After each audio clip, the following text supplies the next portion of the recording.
Hi, I'm Deb. This is Frankie V. I'm Grant. Hi, this is Phil. I'm Erin. I'm Steven. Hi, I'm Joe. Hi, I'm Matt. We're Tim and Terry. I'm Susan. Hi, this is Phil. Seminary Dropout is supported by listeners like you and me. Seminary Dropout is supported by listeners like you and me. You should support the show like I did. It's easy. It's easy. Just visit supportseminarydropout.com. Just go to supportseminarydropout.com. And I'm your host, Shane Blackshear. Interviews with leading Christian authors, leaders, and thinkers. Let's go. My guest today is my friend, Erin Moniz. Erin, thanks for being on the show. It's so good to be here with you, Shane. So for those who don't know, tell us a little bit about yourself, what you do, a little bit about your life. Yeah. I'm just north of where you guys are. I'm in Waco, Texas. I work at Baylor University. I'm a chaplain there. I also am the director for chapel at Baylor University. Makes me a very popular person. It's just a very exciting. Everyone loves, things like chapel. But also just love college students. Love being around college students. And I'm also a deacon in the Anglican Church of North America, and I serve on the clergy team at a local church here, All Saints Waco. And then in my free time, I like to be on podcasts with my friend Shane. Yes. It's funny. So we have a lot of overlapping friends. And as you know, Kate and I just started going to Church of the Cross here in Austin, which is a place where you have spoken a lot and people know you. And so a lot of times, as I'm getting to know people at Church of the Cross, I'll say like, oh, and I'm also friends with Erin and Mike Moniz. And they're like, how do you know them? And I'm like, what do you, so if someone asks you that, how we met, what would you say? Okay. So this is the story I tell. And this might embarrass you a little bit, but we're going to go for it anyway, because I was a fan before I was a friend, because I have listened to Seminary Dropout for years. I mean, years. I can't even go back to how, like when you were going like rapid fire, like you had podcasts out, like, oh man, it was it. I think I found it through Missio Alliance. And of course, this is back before podcasts were, I remember talking to my students sometimes about podcasts I'd listen to, and they go, what's a podcast? Right. So this is back in the day. But I loved them. I thought this was great. And I really enjoyed listening to podcasts like yours, because I always found great new books to read, new authors, and people to listen to, people to follow. So I actually just really expanded my life there. And then, back in 2017, 2018, I was talking with a student of mine. We love talking about gender theology, and we realized that we didn't have any podcasts we listened to that strictly talked about the issues in gender theology that we loved.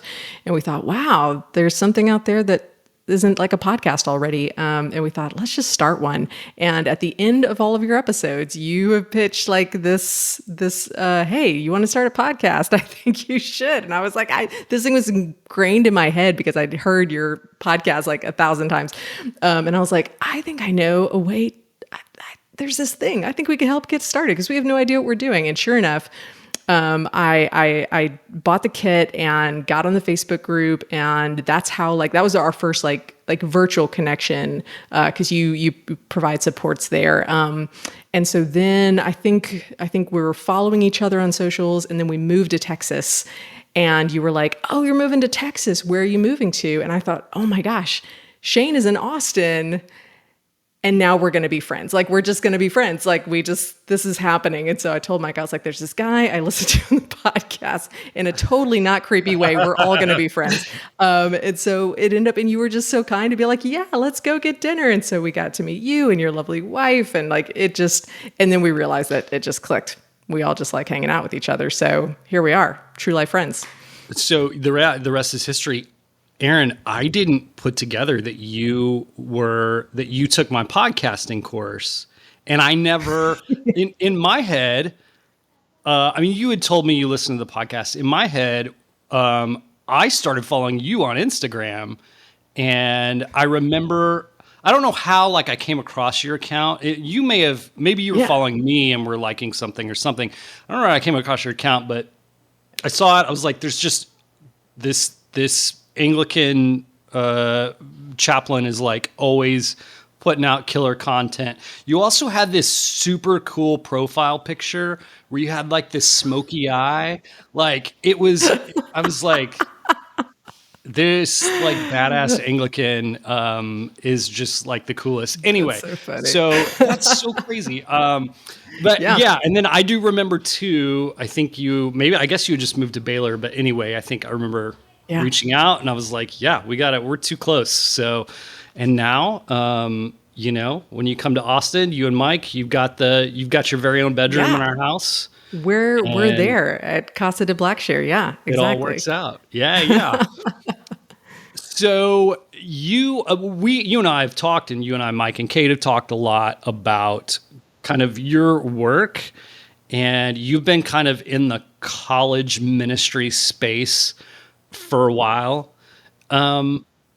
I'm curious, like, and that's where I guess we should get to the book. Your new book is out called Knowing and Being Known. This is kind of based on all of the ministry that you've done for the past, decade or more with college students.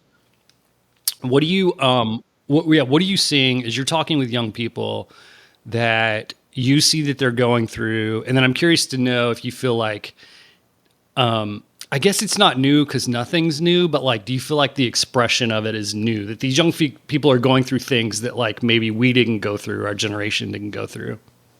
Oh gosh, yeah. I mean, it's always a shifting landscape. First of all, if it's not just COVID and how that interrupted life for my students at varying stages, and we're always trying to guess when that was, and so it's always kind of trying to read the room as people are coming into it. It's also just the fact that things move so much faster now because of technology. So while there are definitely things that are different, like for example, when I was writing this book, I didn't have the time to work this into the manuscript because we were already in edits. But AI chatbots were starting to become a thing, and that's a whole other thing to to have to tackle, because now I have students who, instead of talking to their friends, they're talking to AI chatbots. I mean, not to mention the sort of the hypersexualized, like there's horror stories about this, but yeah. So to say that there are things that they are dealing with that you and I probably never had a concept for is for sure. What is the same though, and this is what I find particularly interesting, is that whether it's books or celebrity pastors or Instagram influencers or whatever sort of content, whatever the new thing is, TikTok videos, whatever they're ingesting at any given point in time, what Christendom in particular seems to be putting out about relationships, and we put out a lot. That's like a big thing. We love writing about Christian dating, sex, marriage, whatever. It doesn't seem to be helping. And it hasn't been helping for a while. And not just that it wasn't producing more healthy, sustainable relationships within Christianity and with my college students, because the receipts are in on that. I mean, like divorce rates, we can look and see like we as Christians are struggling in the same ways as everybody else. So this doesn't seem to be moving the needle there, but it's also not making my students more mature Christians. And that was a shift for me to say, why isn't this making more mature Christians? At the very least, it should be doing that. It should be drawing them closer to Christ. It should be giving them a better understanding for the fundamentals of their faith. And it just wasn't. And so that, regardless of the medium, regardless of the type of content, regardless of the new challenges, that is something consistent that seems to be, at least from my research, the last decade or so, things haven't changed much in that realm. Yeah. So, okay, two different thoughts I have going here at the same time. I encountered this person or discovered this person just in the last couple of weeks. Her name is Kyla Scanlon. Do you know this person? She was on The Daily Show recently. I discovered her through a clip from Ezra Klein's podcast. She's Gen Z, so she's a child. I'm kidding. She's like 28. But she's an economist. I have a sense that she probably has some sort of Christian faith or Christian faith background because 2 times now I've heard her talk about the screw tape letters. And she talks about this concept. This is why I'm bringing this up. She talked about this concept called friction, and just this idea that our online worlds, and especially apps, and I think especially dating apps, that they are really good at getting rid of friction. It's a frictionless experience. And so, like in dating apps, you're like swiping left or swiping right, and there's no slowing down. You can do this for eternity, and it's frictionless. And she says, I think that a certain amount of friction is really good.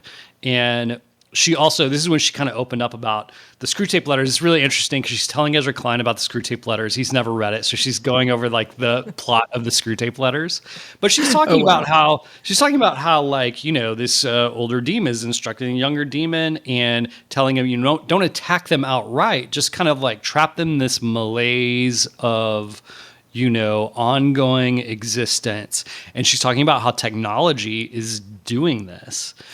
And so when I think about, there's nothing new under the sun, but like, Erin, I think about, tomorrow will be my 18th wedding anniversary. Crazy. I'm super old. Awesome. Congratulations. That's awesome. Thanks. But this means, like online dating when I was dating was like, one, it wasn't an app. It wasn't on your phone. It was also a concept of kind of like, this is for people who kind of miss the boat. Like if you're kind of too old for one, like if you're out of college and you're maybe too old for the bar scene or whatever it is, you miss that boat. And this is a way for you can connect with people. And there's like somehow I love it. I completely missed all of it. And part of it was because when I was single, it wasn't for me yet. I wasn't the target demographic. But they had a lot of like personality profile things to try to like match you with one person. Whereas today, these frictionless experiences, one, they're much more geared for a hookup rather than a real relationship. And I get that each one kind of has their niche. Like some are geared more toward that than others. But again, I just cannot imagine being a young person in that world where this is this very, this thing that is like a shadow of a real thing is the primary way in which you find a partner or someone to be with. Yeah. It's crazy up in these virtual streets, Shane. It really is. And I talk to so many young adults who are struggling with this. But I've also learned, there's a couple things here that I think you'll find interesting. One is that it's kind of like old school in-person dating is starting to become a thing again. Like maybe you go on dates, but it's also gotten really creative. There is something that someone sent me the other day, and what's it called? I'm gonna pull up. I've got the name of it right here. But it's basically you are pitch a friend, and you it happens in like a city like Chattanooga or somewhere where you bring a 4 to 5 minute PowerPoint to a crowd of people and you talk about your friend. You do a PowerPoint presentation about your friend. You're like, date my friend. You are literally pitching your friend. And so like the person you are vouching for this person. And so it's not just like, is their profile, is it right? Is it true? Like someone who knows them is sort of vouching to try to create a little bit more of that embodiment, but also like a layer of screening because now what's happening with dating apps too is that, a lot can go wrong when you meet somebody on the internet. The same things that we were warned about back when internet started becoming a thing for us and online chat rooms and AOL was a thing. And it's like, you don't know who this person is. It's like, that has never really gotten any better, like in that sense. And so even though we rely on technology a lot more, it can be very dangerous out there. And so now like speed dating is coming back, and there's these things that people are doing to have it be more embodied matchmaking. matchmaking has become a huge industry now. But this is the second thing that I think is really going to bake your noodle, because when you take dating apps and you do like what you're saying with like the frictionless, easy, accessible, which is essentially we're really leveling up on commodifying this entire experience, That's right? Like That's right. I'm choosing you like I would like an auction. I'm swiping your product. And essentially I'm a product, and we've reduced it down to this because that has a system that we can monetize, but we can also make it so much easier if you're just looking at people in a way that sort of presents them as objects, even though you're trying to make it personable. It just really makes things muddy. But then if you make a Christian dating app, and now this isn't just Christian mingle where we're just trying to match you with a person. Now we're using AI. And AI is speeding up this process. It is also doing things in this process that we're not quite sure yet, but we can also give it this veneer where it's like, oh, yes, we're using AI, but it's really the Lord.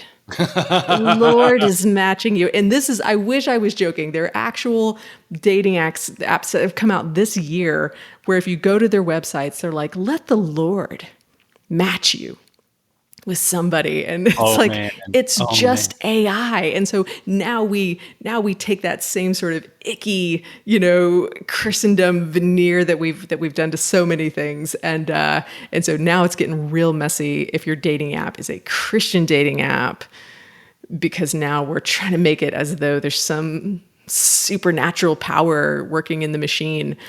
So yeah, it's wild out here. Totally wild. I feel for my students. I really do. So you mentioned like the like messages and the job that the church is doing, and it's not making people, better disciples of Christ. No one's drawing near to the Lord through this.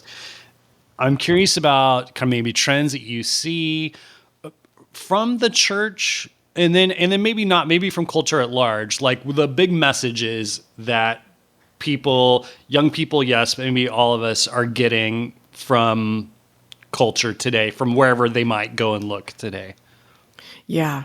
I try not to spend too much time on this in the book because I didn't want to just harp on things. I do like chapters 2 and 3 do some pretty pointed critique of both kind of non-Christian sort of secular culture and then the church and draw these lines. But I found that kind of the simplest way to talk about this, Shane, is the fact that at the end of the day, we're doing theology in our intimate relationships.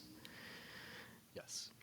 And the kind of theology that really shakes the foundations of who we are. So, for example, if my mom or dad won't stop scrolling on their phone while I'm talking to them, or I find out that my friends all go hang out without me, or if I'm on the dating apps and I'm sending a bunch of, hey, what's ups, and I'm getting no replies back, or I'm talking with someone and they're ghosting me. My move is not to seek out answers about how to be a better person, like how to do this better, the how-to of like making friends and winning friends and influencing people. And it's not behaviors. What you get is this moment where we find ourselves immediately going to, what is wrong with me? Why don't people want to hang out with me? Yeah. What is it about? Like, these are identity questions. These are value and worth questions. And these are the kind of things that have a reflection also on, like, where is God supposed to be in all this? Why isn't God intervening? If I'm doing the best I can, isn't there supposed to be some kind of help that comes in? So we're doing theology, but then what happens is that theology produces behaviors. So the way I'm responding to my parents or my friends or just the circumstances I'm in, those behaviors are actually reflecting sort of this theological space that I am working out constantly. And so when you have these messages from church or the culture or the content, they're usually talking about behaviors. how to, I mean, I literally, there was somebody who showed me this last year. He was reading the book, How Not to Die Alone.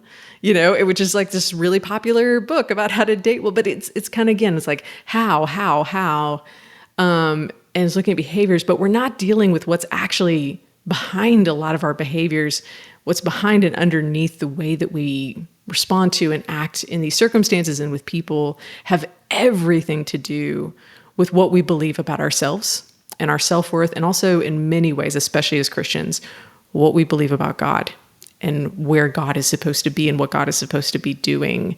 And we don't always know, and we don't always have good answers for that. And we're working that out on our own with these circumstances that we're just kind of walking through. But it's hardcore stuff that shakes the foundations. And I just don't see any of the messages, any of the things that we're doing, any of the ways we're talking about this in public spaces addressing that.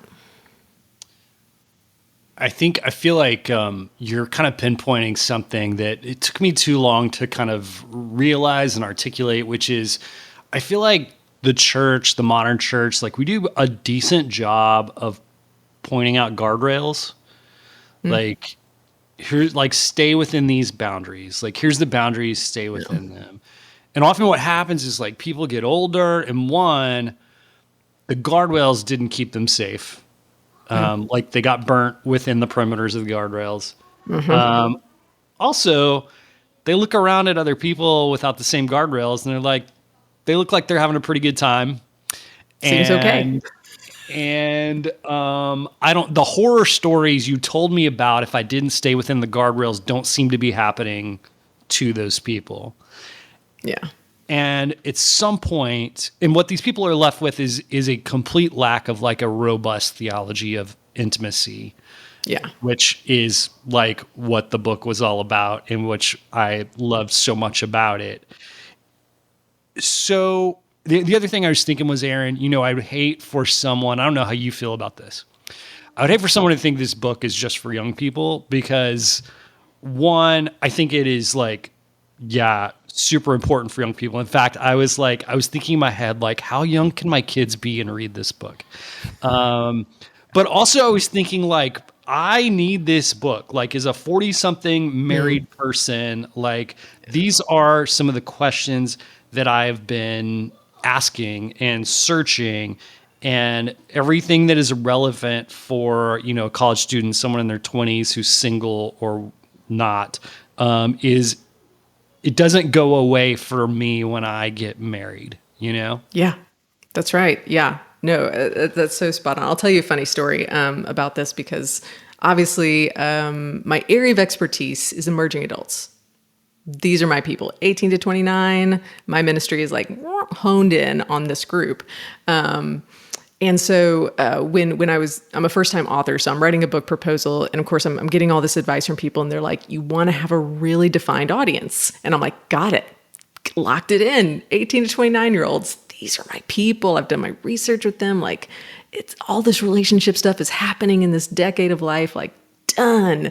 And then the book gets picked up, we get the contract, and my publisher says, we want you to change your audience. And I was like, oh, okay, that's, you know, who would you like me to pitch this to? How should I write this? And they were like, anyone who would be interested in the subject of intimacy.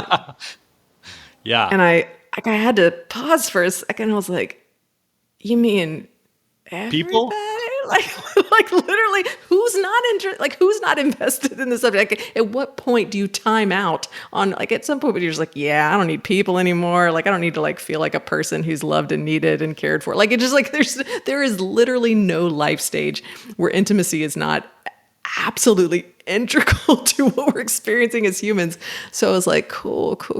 This is different. This is a new. So I really tried to write it in a way that pushed beyond my original demographic. And while I still stress that those 18 to 29-year-olds have a decade of life where they are making major decisions within these spheres of intimacy, it really is an ageless topic that requires this robust this robust theology, this sort of the demythologizing, just sort of getting past the fog that we found ourselves in. I know for me, I wrote this book because when I did the research and figured this out as I was doing it, it changed my life.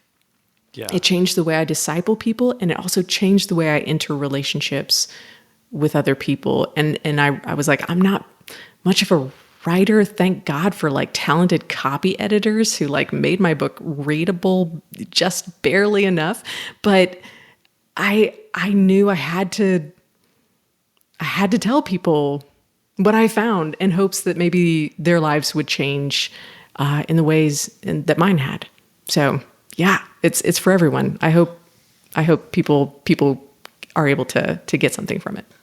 Well, just to pull the curtain back and to give some real talk, there's my wife and I have someone in our life that we were really close to in the last couple of years, and they decided to open their marriage.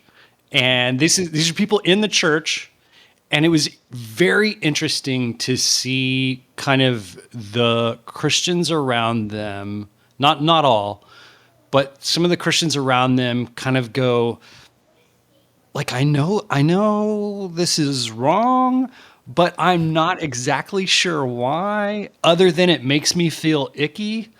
And, Right? and you know, I felt like that's so problematic because when you go on ick, like, man, the things our grandparents thought were ick that we don't, Right. you know, generations back, like it's just so subjective, and we're just waiting for it to be normal and the ick go away so we can go, no, that's cool now. We didn't know that then, but we know now it's cool, you know? Yeah. And so, and it was, again, like, it seemed to me, I love the quote, every system is perfectly designed to get the results it gets. And I just thought, oh, this like Christendom, and I would bet that people listening here, you know, people like this, like I know multiple couples who have opened their marriages now. And this is not a phenomenon that my parents' generation went through. Yeah. And it is Christendom, modern Christendom was perfectly designed to get this result because we have no concept of a theology of intimacy. Yeah. Or and marriage. It's like you or were saying, sex Shane, or friendship. right. None of it. We look at people who are not Christians who have maybe even healthier, better relationships than most of the Christians that we know. And it's like, I feel like it's like, I don't know if this was a thing when you were growing up, Shane, were you ever told don't go swimming up to an hour after you eat? Because you'll get a cramp, I totally drown, remember and that. die. Yeah. Do you I don't realize think there might be people listening to held this up to who are that, probably but like, yeah. what? No, I mean, none of us. But like over time, as kids, we were like, wait a second. This isn't, people aren't dying. Who is this happening to? Like Yeah. somehow is Give this me like one this thing test that all case. of our parents regurgitated, but it's almost like taking something like that, which I think is a great sort of like metaphor for what we've done with like purity culture and the ways that we've talked about intimacy, and then like taken that and been like, well, I guess we don't have to learn to swim. This all feels like maybe we've been sold a bill of goods, but we're still going to go to the pool, right? And so it's Yeah. I feel like in a lot of ways now in Christendom we're not sure what to keep. We're not sure what to throw out. All those books that I talked about being fairly unhelpful usually do have something helpful in the sense of like something anecdotally, like, oh, that's a good piece of this. And my students would be like, I read this and I, applied it. It was fine. That helped. But it was just these small victories, nothing substantial, nothing that really for the long haul helped overall. And also large gaps of not addressing what needed to be addressed and not helping students who really wanted their relationships to please the Lord, but just didn't have the tools given to them.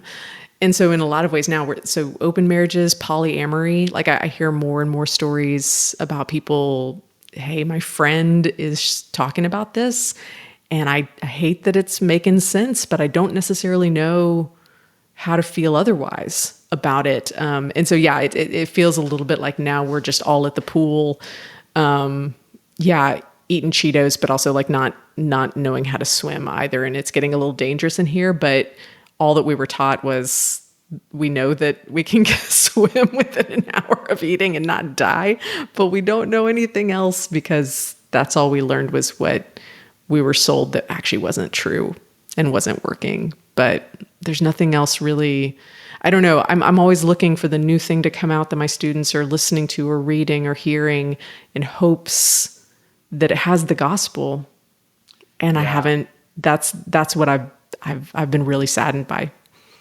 Oh man, I hear people talking about books they're reading, and I want to be like, hey, like anybody can write a book, right? Like you don't have to know anything. You don't have to be smart. Like it's kind of scary. Yeah, Exhibit A. I mean, like it really is. Well, especially with self-publishing, it's like at this point, anything. And of course, my students are actually less aware of even celebrity pastors who were influencing my students 5-6 years ago. Now, IVP was asking me like, who are your students listening to? Who are they following? And I'm like, it's not even celebrity pastors, it's celebrity. Most of my students, because of Waco, Texas, know Madison Pruitt-Trout because she was on The Bachelor and she wrote a book about Christian relationships and she married a pastor, and they know who she is because of The Bachelor. Not like it's very choppy now where we're getting our information from. There's no youth culture anymore. So, while we all knew Ike dating goodbye, there just isn't something in that similar trend that all the students know. And so they're getting influenced, but it's from multiple different places that could be anything. Yeah, and especially with social media, it feels like the people who get the most attention are not the people who have the best and most wisest things to say. It's the people who have learned how to get people's attention. Yeah, exactly. And that's always a bit of an uphill battle with. Just with Christendom these days and with young people. This is a much bigger topic of how much do we utilize technology, how much of what is glitter is not gold, doing things. I mean, Shane, you've got a book out. We understand it's a very different market out there, and we have to be kind of small business owners if we're going to write books. And I want my students to be reading this. I really do believe in the content. But it is a little bit of a double-edged sword of kind of the celebrity. What do you have to do to get people's attention? Right.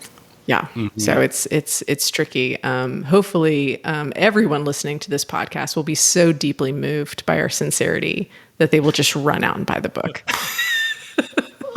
And we will supply the links to get those books. Yes, so thank you, listeners. Thank you. Frictionless buying experience. Indeed, I will say I like the term frictionless because even if it's a little funny, there's actually a term in social science for that exact same idea, but the phrase is social lubricant, and I feel like maybe the new term is better. Maybe a little less icky. Maybe a little less, just a little bit. Yeah. But no, I think that there's something to this as well because real relationships have friction. I'm wondering if you've noticed this. Like real relationships have friction online. An online life does not. And most of us are glued to our devices. Like we're spending so much time online. And so I just have to assume there's some consequences to acclimating our brains to a frictionless life, and then trying to have real life relationships which do contain friction, and that people maybe they're not ready for that anymore, or they're saying like this online thing's so much easier, like just me by myself. That's so much easier than real life messy relationships where I have to consider another person and our personalities and all this kind of stuff. Oh yeah. Well, it's making us less prepared for sure. I mean, there's a lot right now about Gen Z and their what technology has done to their ability to be sociable, like their social skills. And I don't want to paint with too wide a brush here because I know students who just don't fit this mold at all. But there is something to be said for the fact that there's a little bit more of a social anxiety because like for those of us that grew up in our generation, you had to know how to talk to an adult on the phone at a young age because you had to be able to know how to answer the landline at your house because that was the only way anyone called you. So like the kind of things that I learned as like a 5 or 6 year old to be able to like talk on the phone to an adult and take a message, I found with my students who would like start working in our office, they were just terrified of the phone ringing. And I'm like, you live on phones, but it's different. They didn't have that same, and that's just a small example of some of like different social disruptions and anxieties that come with a generation that, have had different technological time. But when it comes to in-life relationships, there's a bit more of a learning curve sometimes, usually on both sides. And technology has always been ready to sell us convenience that in some ways is really less convenient and less helpful. It's like this is helpful and convenient is actually very unhelpful. And we're all trying to steward our vulnerabilities. And this is basically what it comes down to. The currency of intimacy is vulnerability. You cannot have any intimacy, any closeness, any connection of any kind without some level of vulnerability. And the more intimate you get, the more vulnerable you have to become. And this is tricky. It's messy. We've seen it weaponized against us. We've seen other people be weaponized. It's scary. A friend of mine, I don't know if you've seen, there's a new movie out recently called Friendship. And it's got Paul Rudd and I forget some of the other actors, but it's about this idea of male friendship, and it's kind of a weird movie. I'm not here to recommend it necessarily, but it really makes such a statement about this. A friend of mine who loves movies called me and he was like, "Erin, this movie's like your book," and I was like, "Tell me how?" And he said, "This guy, he's getting in with this group of friends, and he's a middle-aged guy. He doesn't have a ton of guy friends, and there's this group in the neighborhood, and they're all so kind and supportive, and he just feels so accepted and so loved and so belonging. And then something happens, and he kind of messes up, and instead of just being like, 'Oh man, my bad, like I didn't mean to do that. Hey, I'm sorry. Let's just start afresh.' Instead, he has this weird reaction where he just starts into this, 'Oh, I've been a bad boy, and I know how this goes. Let me put some soap in my mouth.' And it's this cringy moment where they're just like, 'Whoa,' and everyone takes a step back. But then they all decide, we're not going to be friends with this. We're done. This has been nice having you, but you're not in the friend group anymore.' And he starts getting sort of obsessed, and the movie goes downhill from there. But I was talking with my friend about this, and he was like, 'Erin, don't you see, this is everyone's nightmare. Everyone's nightmare that you'll see me, that I'll do something, that I will be myself in some way that's just weird, and it's gonna destroy everything. And to be really seen and to be really just bizarre and weird.' And I was just like, oh gosh, that really does nail it on the head, because we are all trying to not to have as much closeness and connection as we can get without any of the risk involved with vulnerability. And technology is always here to say, have we got some products for you? we can give you, whether it's apps, dating apps, all the way down to pornography. It's just get all the dopamine hits you need and feel like you know people, but you're not. It's all artificial, and we're still lonelier than ever. But it's it's a big business. People are getting rich off this stuff because we buy it. Yeah.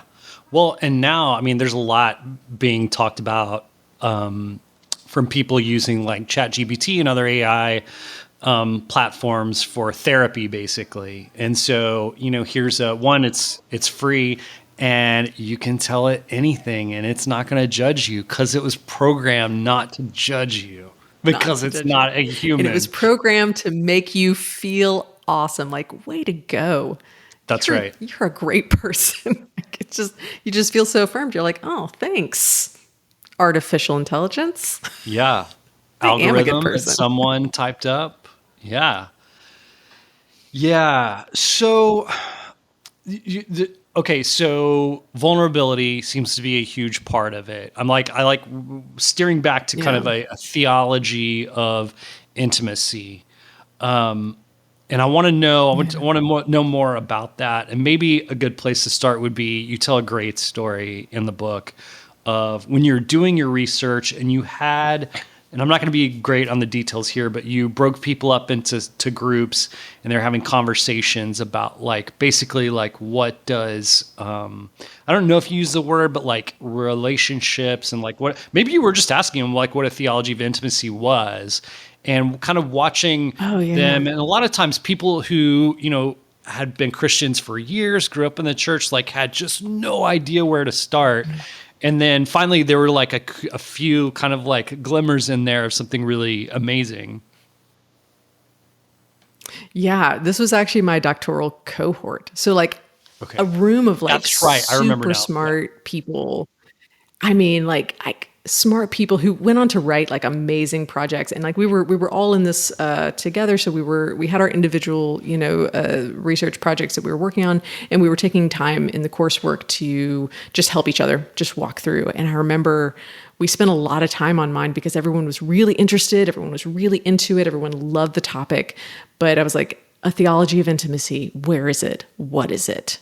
Go. And we couldn't.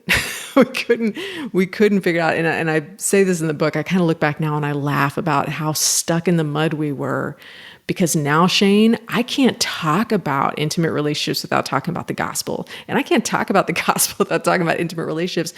And the whole meta narrative of scripture, the entire story of God, is saturated with this robust theology of intimacy. It is everywhere. And on that day, I just have such this poignant memory, because I was like, and not just myself, but so many really smart leaders, we couldn't figure it out.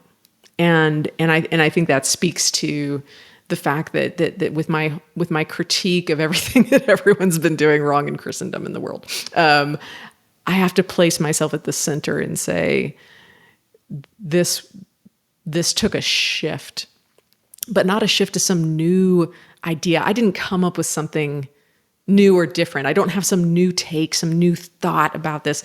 It is literally the thing that was always there. And somehow we just unmoored these discussions from the fundamentals of the gospel, which I sort of boil down to essentially learning the story of God in an effort to know who God is, not just our caricatures, but who God really is. And by knowing who God really is and how God works, we then get to know who we are. We get to learn our identity, our value, our worth, our freedom, our adoption, our belovedness, and then we live out of that. And so by learning this gospel, we begin to understand that relationship is this conduit by which God has not only been communicating transcendent things about who God is to us, but that in our relationships with each other, it's not just like, oh, I'm a good Christian, and so now I can have healthy relationships, but actually the relationships are where I become sanctified. It's where my Christianity actually gets exercised. It's not just an end, but it's a means. It's a gift to my knowing God, to my knowing myself. And without it, I don't know how to know either God or myself. And so I have never had relationships become so central to the way I thought about my own discipleship until now. So, okay, if I could summarize that, it sounds like what you're saying is the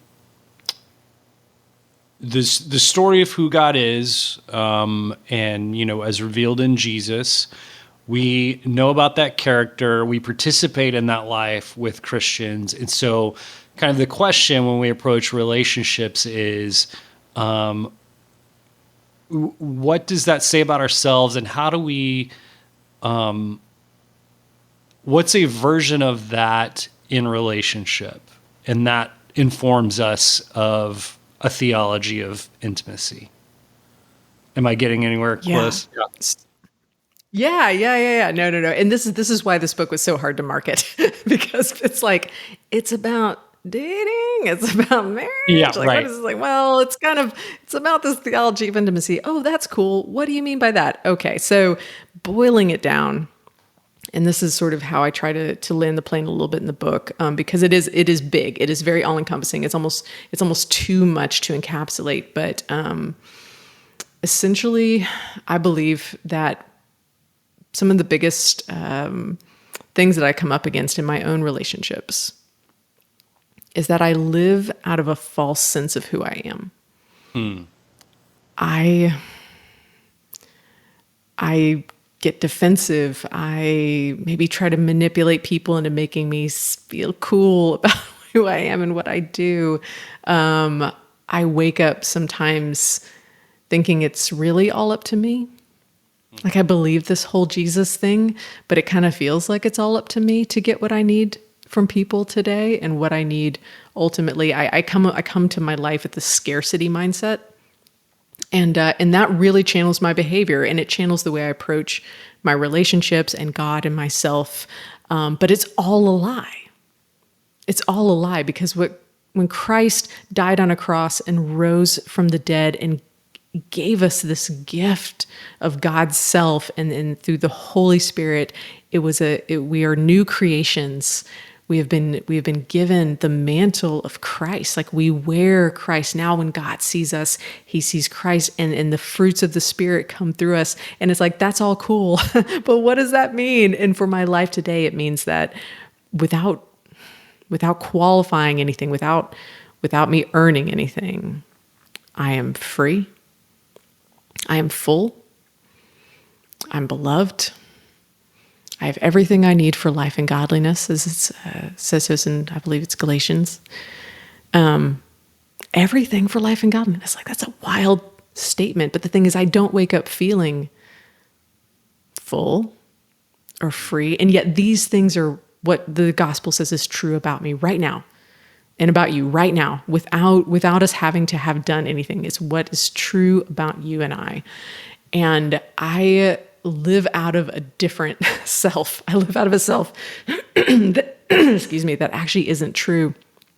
That is, instead of fullness, it's about scarcity, and about freedom, it's about slavery. And, but that's what feels very real to me. And it warps how I think about myself. It warps how I think about others. And it definitely warps how I think about God. So what could possibly set this right? What could possibly get me back to something true that is already true, but I need to dig deep into it? And I believe through the story of Scripture, something that has been a consistent theme that is demonstrated is that the people of God have been called to be a people who remember the story, so that they can know who God is, so that they can know who they are, so that they can live out of that. And that just continues to build and compound as it's like, hey, don't forget, say this to yourselves, write it on the doorpost, teach it to your children, gather, don't fail to gather, and remember these worship songs, remember. And in the most like sort of boots on the ground, embodied sense, when a friend of mine who's been through a lot with me and gets all of my rough edges and what a jerk I can be and how whiny I can be and like all these things. And when I am in a terrible state where I have just ingested so many lies about who I am, and they look at me and they say, don't forget who you are. Mm-hmm. Don't forget who God is. Don't forget, this isn't true. Friend, you don't need this. Come back.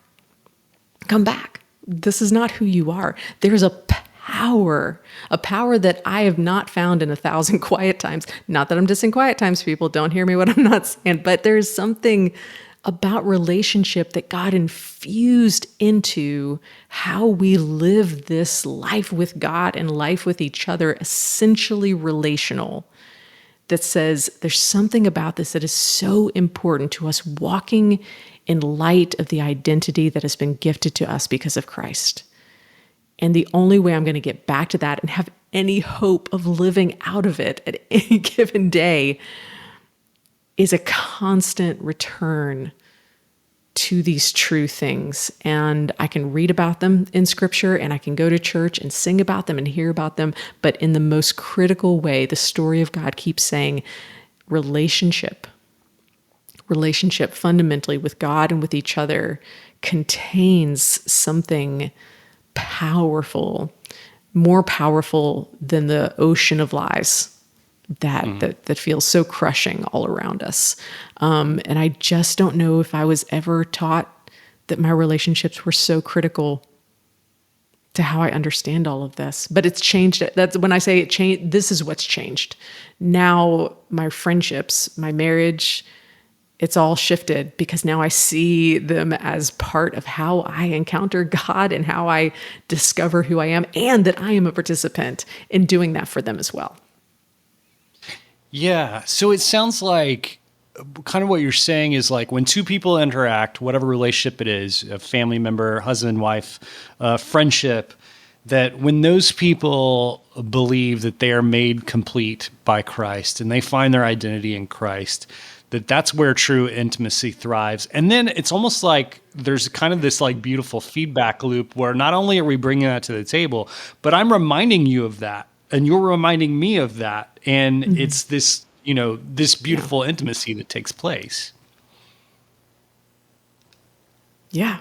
That's why I try to take a stab at this in the book when I try to say the highest aim of intimacy is a generative closeness that refreshes and affirms one's identity and value while simultaneously doing that for the other person.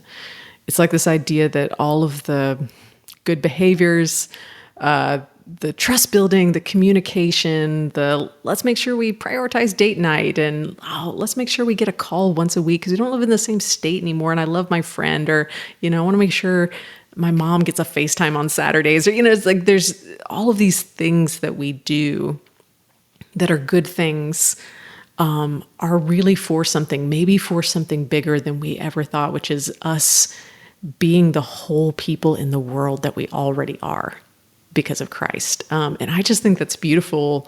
And also, what a shift if the local church found a way to disciple its people so that this is how we're entering relationships. This is how we're working through setting healthy boundaries and actually caring for one another, and learning how to be messy people together, because we're going to be messy people who hurt each other.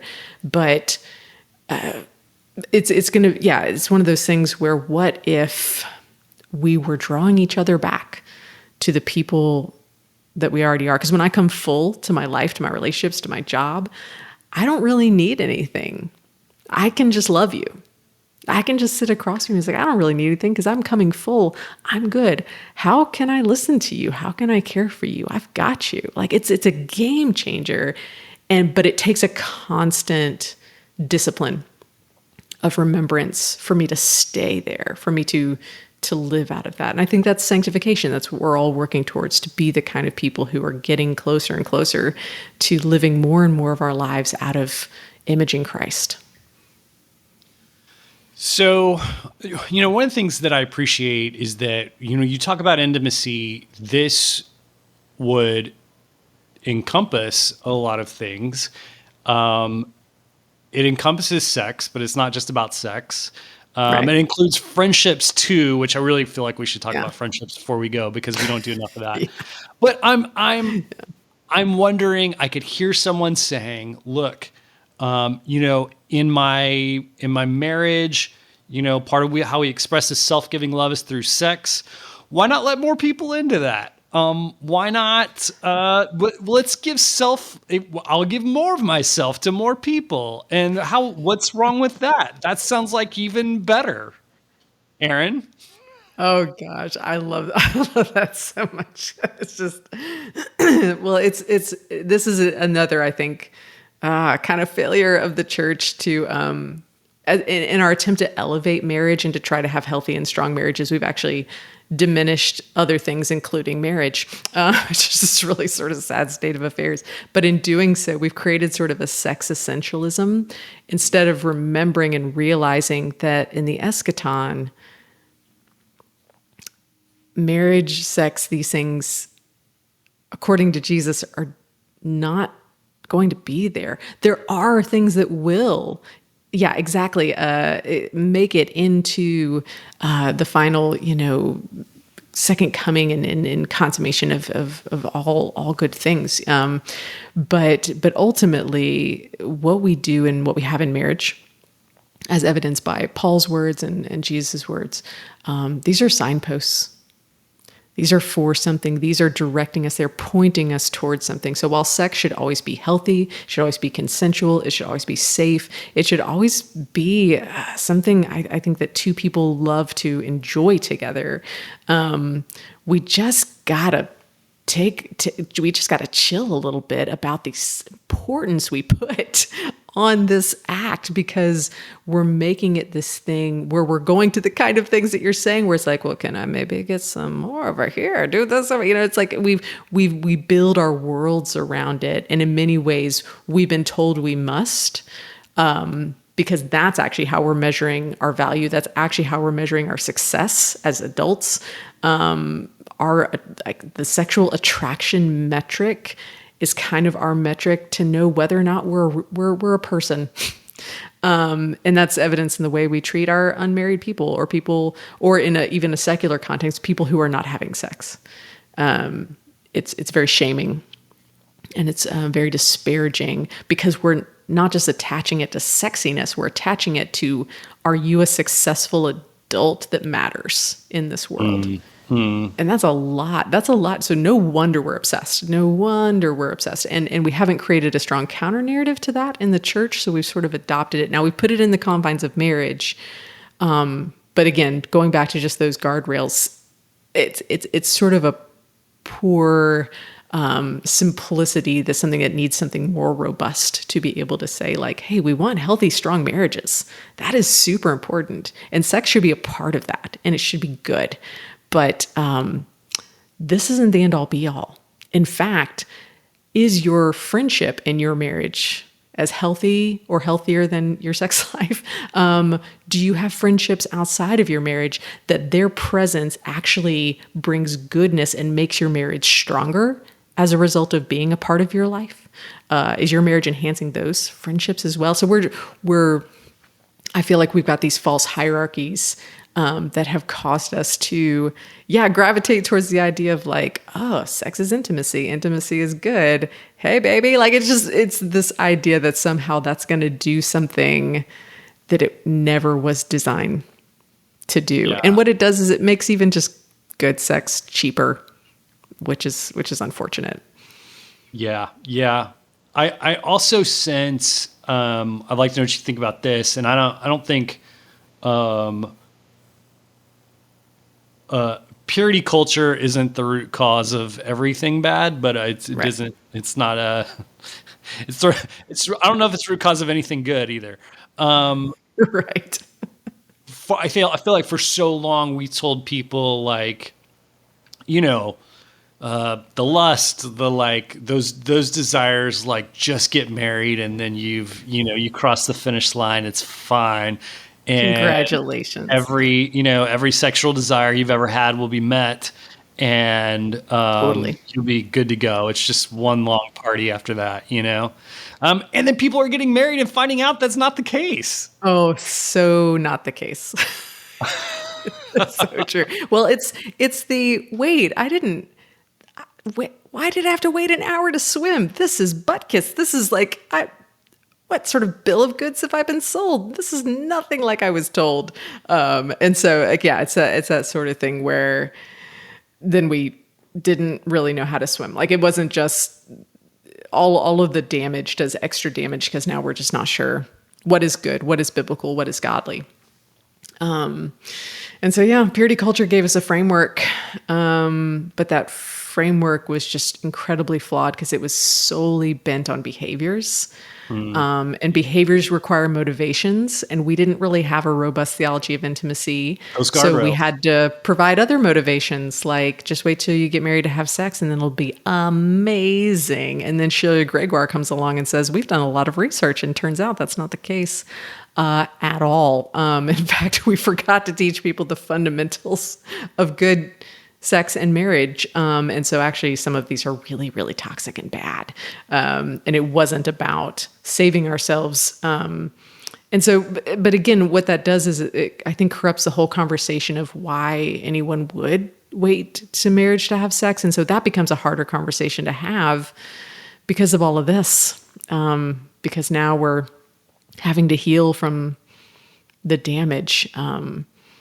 So yeah, it set us back a bit from those things. That goes back to the sex essentialism too, because that's essentially a message that both the church and society agreed upon. Like, sex is just number one important, and nothing will make you more a complete person than sex. And the church just said the only caveat is just kind of wait, just do it over here, right?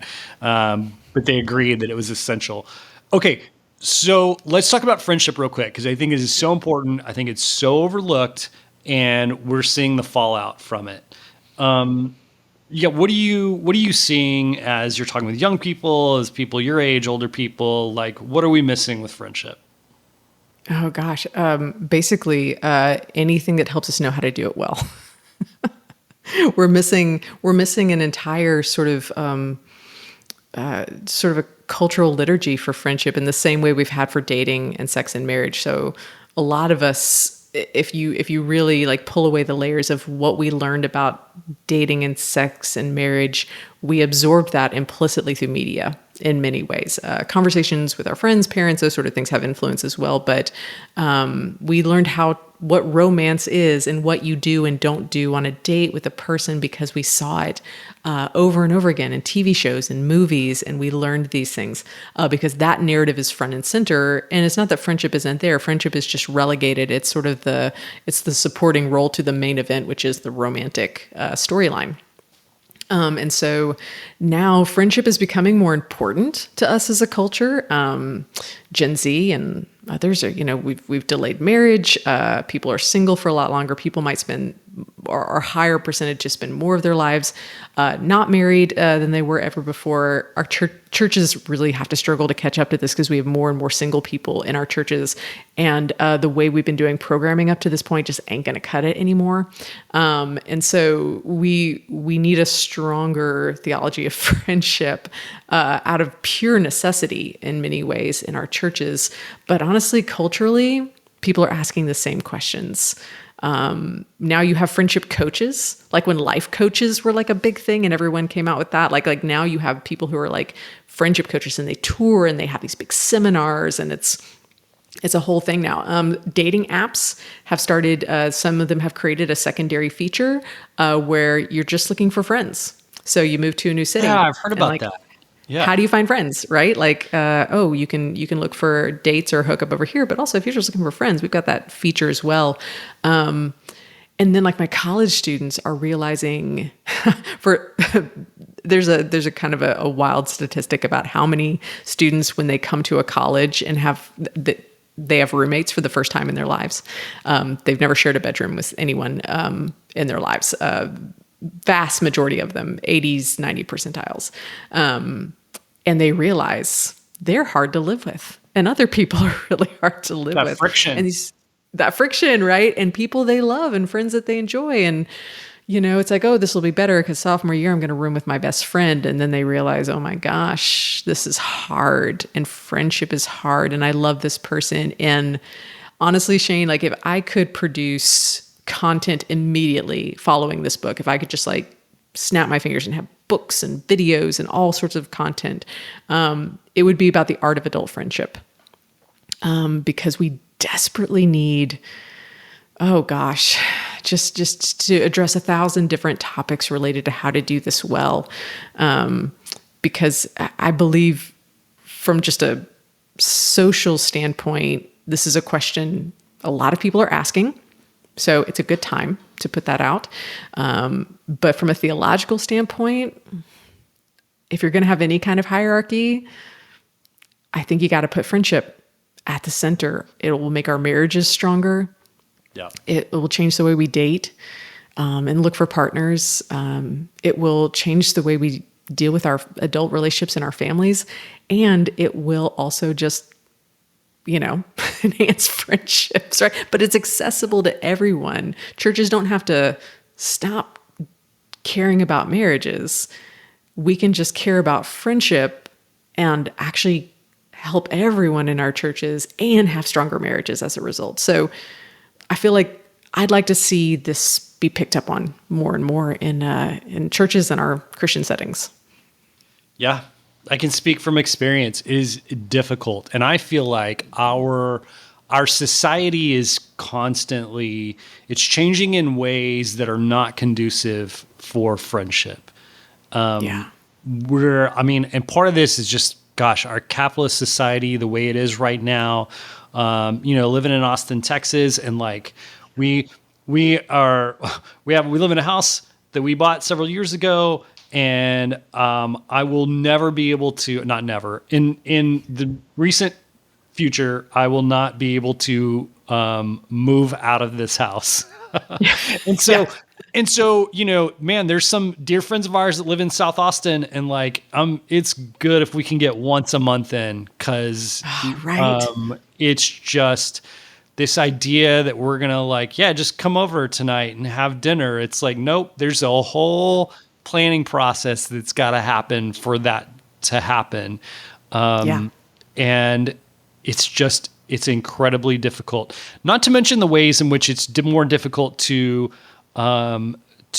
make friends, in a time where, maybe I had a local pub or local restaurant. Well, now I can get that stuff DoorDash to me, and frictionless. It gets dropped off at my door.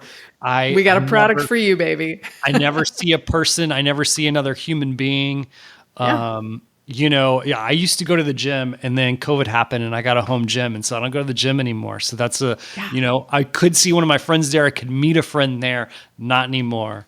And so I feel like we're just going to really have to, I don't know. I'd love to know what you think about this. We're going to have to go full commune. We buy a house with our friends. I love the idea of that, by the way. I'm 100% for this idea. Hey, this is what I like to call putting the commune back in community. You just let me know, Shane. You let me know. We are ready. Yep. Hey, you're building a house. Just give the Blackshears an addition. There you go. Absolutely. But you're absolutely right, because even what you're describing is first and foremost just about the major issue of proximity, which is just one factor, a huge factor, but just one factor. Then it's like, okay, so if we have kids and you have kids, that's another factor. The kind of jobs we have that either have us traveling or having us at odd hours, health, single people, older people, people with little kids, people with older kids. There's so many variations. And I really do believe, Shane, that the local church is the only institution that actually can contain the mechanisms to help us do this well. I don't know of any other institution that we're all this isn't a thing that work can do. I feel like in some ways the local church has an opportunity to be we're going to start working on how to do friendship well. And start here and let's just train on it. Let's talk about conflict resolution. Let's talk about trust building and communication, the basics and fundamentals of good relationships. But let's talk about what this means for single people. Let's talk about what it means for empty nesters, for people with little kids. How do we work through some of these things? Because this is a whole system that isn't rocket scientist in the sense that there are people who have studied it and things, but if for people to translate that and create mechanisms and content for the church, I think would be the next thing I'd really love to see. And I'm hoping to contribute to that. We'll see if I don't have to be the one, but I feel like there's this need and this urgency because we're all suddenly realizing that our friendships are actually incredibly key to the health of everything else in our lives. And that's pretty big since we're all kind of figuring out how to do it. Yeah, I concur. Please, Erin, write that book. Yeah, I'll whip that one out later. Okay, cool. All right, the book is Knowing and Being Known. As always, we'll have links to all this in the show notes for everybody who's listening. Erin, as always, such a pleasure to talk to you. And I look, I'm releasing like 3 episodes a year of this podcast, so this book is good. I feel so honored. I really do. Like I mean, and this is super fun, Shane. Like I said, like doing this with friends is definitely the way to go. I loved it.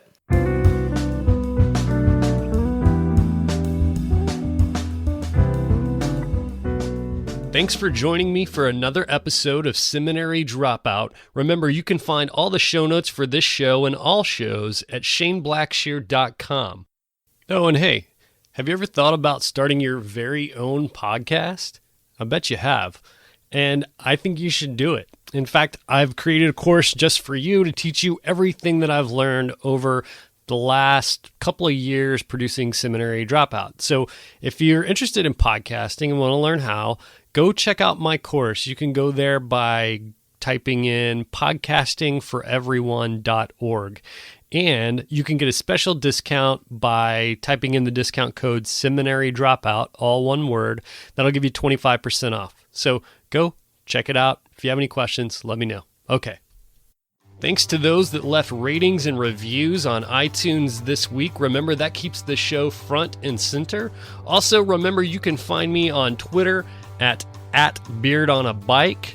That's at beardonabike. Also, I'm on Facebook, facebook.com/ShaneBlackshear123. And remember that Seminary Dropout is listener supported. You can visit supportseminarydropout.com and press Become a Patron. Remember, this music you're listening to right now is by D.L. Rossi. You can find him online on iTunes and at dlrossi.com. All right, thanks again for joining me for another episode of Seminary Dropout. Stay tuned for next week's episode. Love you. Take care.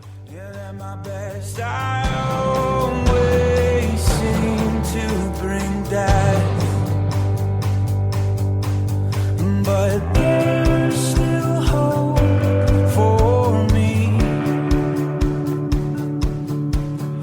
This great